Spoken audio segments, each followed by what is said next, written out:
Out of the darkness comes the bitter truth.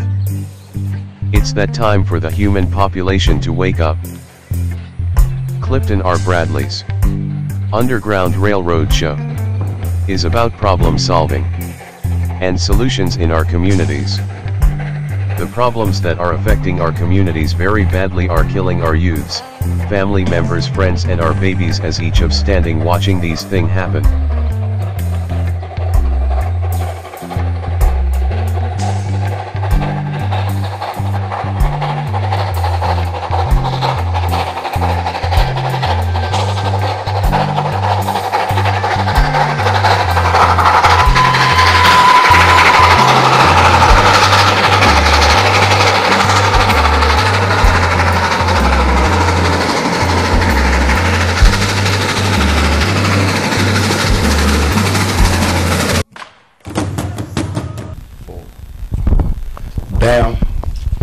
Preaching the words, Assalamu alaikum, which means peace and blessings be upon you. And I mentioned both Jesus and Muhammad's names, peace be upon them both, because they were both messages of truth and reality. You're looking at the Underground Railroad TV show.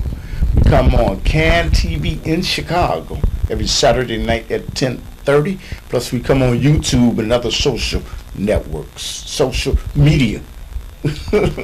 mediums. And say hi to the people in America, Canada, the UK, Asia, Africa, Europe, and Mexico, Central America. And I thought it was upon me to, get a guest to talk about Islam, because it's misunderstood, it's under attack,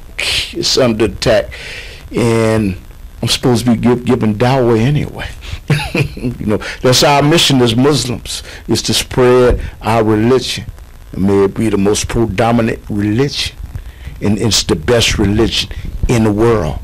And I got Brother Salim, author the book and the leader of Flaming Crescent Society. I'm gonna let him, give his information. Assalamu alaikum. Wa alaikum salam, rahmatullahi wa barakatuh. Alhamdulillah. For those in the audience that don't know what that means the peace and blessings and the mercy of God be upon you. I'd like to greet everybody with the greetings of peace, of Assalamu alaikum. Once again, it's a pleasure to be here with Brother Cliff and the Underground Railroad Show. My name is Brother Salim Abdul Khalik. That means peaceful servant of the Creator. Okay, and I thank you very much for accepting the invitation to come on Underground Railroad. Thanks to Mr. Glover back there in the background. But let's talk about Islam. Islam is under attack, and it did not get that much coverage in the United States because Ramadan is going on. What do you think is one of the reasons that in the United States they did not get much coverage and talk about Ramadan too much this year and other years beyond that and before that? Well, I'm going to get right to the point and be frank about it. There is an international conspiracy to defame Islam by the Western powers that be, and it started in ancient times, or medieval times to be more exact, with the Crusades, when the Pope of Rome, Urban II, issued a edict that sent European Christians into the Middle East to attempt to destroy Islam. That effort continues today using media broadcast, educational institutions, and even the United States government itself is involved in distorting the image of Islam and Muslims. In fact, I have a book right here. I showed it last episode. I encourage everybody to go out and get a copy of this book. This is in the library. You can probably find it in the library. Okay. This is a book entitled "The Islamophobia Industry." The author's name is Nathan Lean.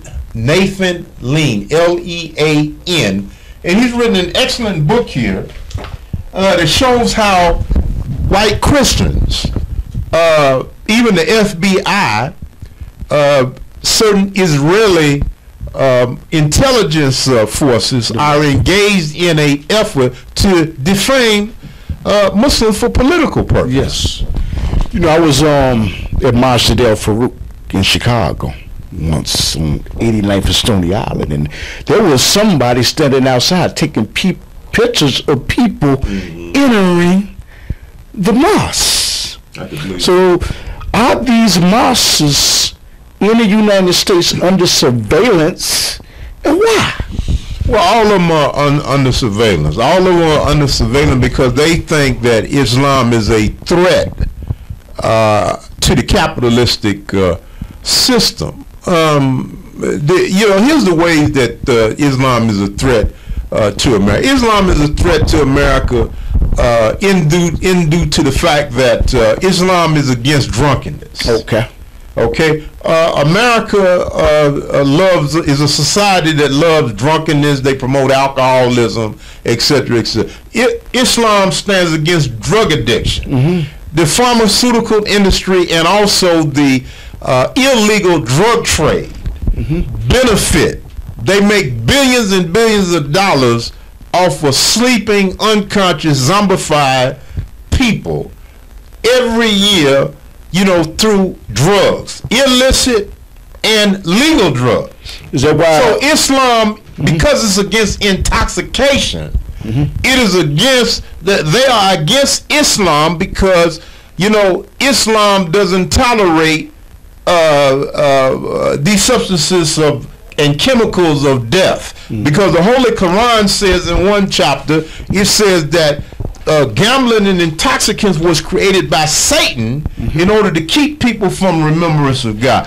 American society doesn't have an interest in clear-minded, sober-minded people, because when you're clear-minded and sober-minded, they can't manipulate you and exploit you. So these are some of the reasons why they hate Islam. Is this one of the reasons that the Taliban in Afghanistan, they drove them out? Because you know what, they said poppy seeds. Yeah. When the United States had so much influence over there, but when the Taliban came into power, they said this is not going on. Is that? Well, I had heard that, and this is not me giving a stamp of approval to the Taliban, because there are some things I heard they practice that actually go against Islam. But that is one of the things that I heard, that when the United States Army went over to Afghanistan, they went over there with the express intent of helping to reestablish the poppy fields over there, which they get, which heroin is derived from, and the Taliban Muslims had actually destroyed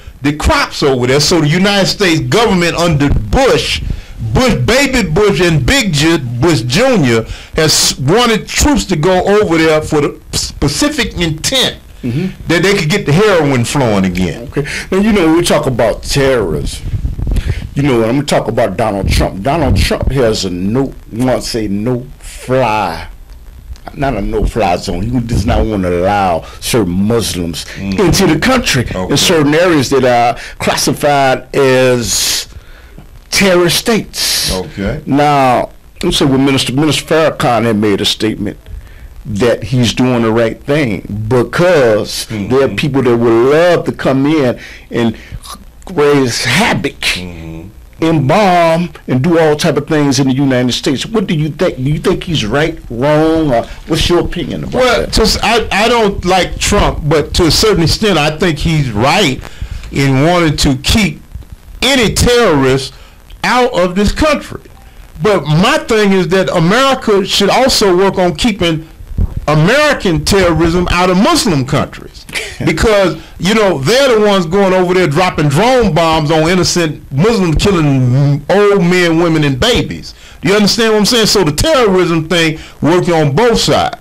As far as Islamic terrorism is concerned, I'm totally against any form of terrorism, because as I pointed out earlier in an earlier show, the Prophet Muhammad was against Muslims killing innocent people. Muslims are only to fight in self-defense. We are not to go around strapping on bombs and committing suicide, killing people that have never done anything to us. This is totally un-Islamic. There's no excuse for it. There's no fatwa that it is so-called sheikh over there in the Middle East can justify sending little boys to kill innocent people in this matter. Islam is against terrorism. There's no such thing as them coinciding together. Islam means peace. Yes. Terrorism is a political act of insane individuals who will be condemned and judged on Yawm the day of judgment by Almighty God. But you can only die as a shaheed as if you're defending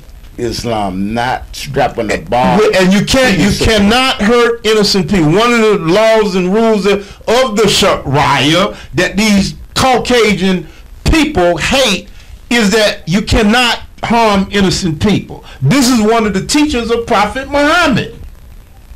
No Muslim can be a terrorist and be a Muslim at the same time, because to be a Muslim means to be a peacemaker. This is one of the reasons why we give each other the greeting of Assalamu alaikum. Peace be unto you. How you gonna give Assalamu alaikum to somebody at the same time you setting off a suicide bomb jacket? Yes. Suicide is not permissible in Islam. Absolutely not.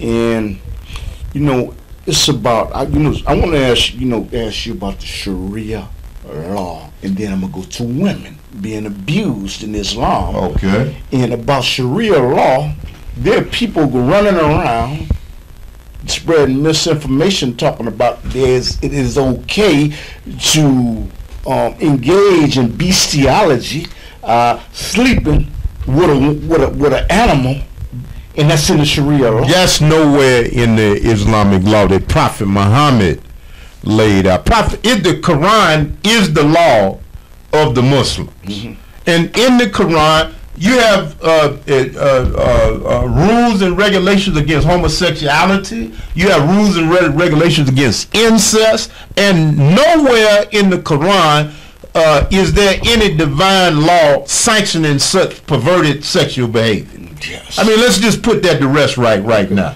And you have some so-called Muslim calling themselves Muslim practicing homosexuality, but you cannot make Islam fit your self-motivated sexual preferences. Yes. Yes, sir, because the Prophet Muhammad plainly made it clear that anyone that goes outside of the mainstream marriage rules and regulations, which is marriage between a heterosexual male and female, anyone that goes outside that boundary is in danger of the hellfire. Yes. Now, I want to go to women because I know there are women, Muslims, which means I think righteous women, that are looking at this. And I would like to know, get some clarification, why is it permissible for a man to be able to have the ability to have more than one wife? And what are his responsibilities if he chooses to take more than one wife? Well, let me ask this question right here. Let's say that somebody is a female and they have not been able to find a single mate to marry for themselves. What do they do? Do they lay up in the corner in the bedroom and masturbate all their life individually by themselves, or does it make sense for them to take on a mate that will not only fulfill their sexual impulses and desires, but also provide for them financially, as men are required to under the Islamic laws of polygamy? I mean, which one makes most sense? Or does she turn to lesbianism? Yes. Do you understand what I'm saying? In ancient times, polygamy was established because men were lost on the battlefield. Yes. So polygamy has always been a tradition in the ancient East and also Africa, in order to for example, in society today, women totally outnumber men. I mean, it's impossible that every single female on the planet will get a single husband all by herself. Some people believe it is equal as a man for a No. But based on population statistics, they speak out of ignorance. Based on population statistics, women outnumber men all over the planet. Okay. So there has to be some type of thing, put in place in order to ensure that, women are taken care of financially and also their sexual desires is met. There's nothing in Islam that teaches that sexuality is a sin, outside of heterosexual relationship. Sex is a healthy thing, and everybody deserves to get their share of it. Alhamdulillah. And we speak about women in Islam. There are women that are being abused in Islam. Acid being thrown on their face. Black eyes. Broken bones. Why is this going on? Why? This is going on to answer the question, dear brother. This is going on because of the ignorance and male chauvinism that have slipped into Islam in contradiction of what the Prophet Muhammad taught. The Prophet Muhammad plainly said that the best Muslim is the one that's best to his wife. He also spoke against the physical abuse of women amongst the Muslim ranks. You see, Allah says in the Holy Quran, plainly and clearly in chapter 4, that the men are to respect the wombs that bore you. Yes. Okay? So this means that all Muslim men, are to honor, respect, protect, and look out for women with love and admiration and all of the other beautiful things, that should be directed against women, because women are equals. The only difference between men and women is the fact that men mostly are physically stronger. But spiritually and mentally, we all are equal. So any so-called Muslim that abuses women, that puts his hands on them, that throws acid on them, etc., etc., this is pure savagery that has to be dealt with. May I ask you a question in regards to the Quran? You said we're equal, and I'm listening, but can you explain, it's an ayat, I believe, that says that men outrank women. Can you get clarification of what that means? I think I understand what verse you're talking to. That has to be understood in its context. By nature, we can see that man is physically stronger than a woman. We can also know through society that most of the business institutions, the economic institutions, are controlled by men, not women.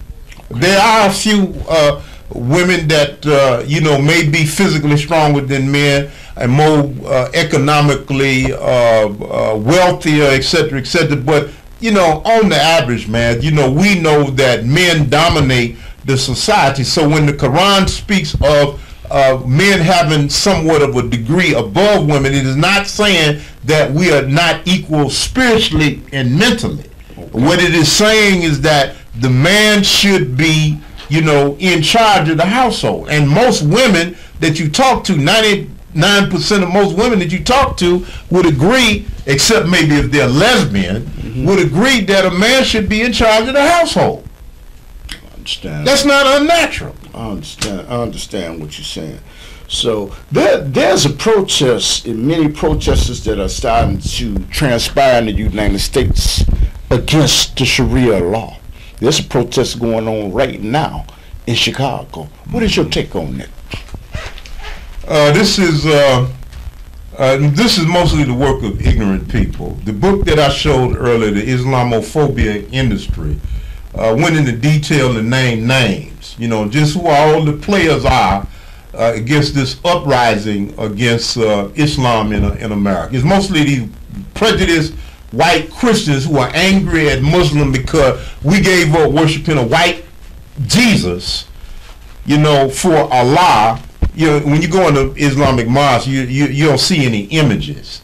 So they are angry at the fact that you know, when a person becomes Muslim, we're no longer worshiping their white supremacist deity who they call Jesus Christ, and that's no disrespect to the real Messiah, who we refer to as the word of Allah, or the Kalim Allah, I believe is, if I'm using the correct Arabic word, the one who Allah sent as a messenger to the Israelites. There's no disrespect to him. I'm talking about this false white supremacist image that we have been given in the world of God.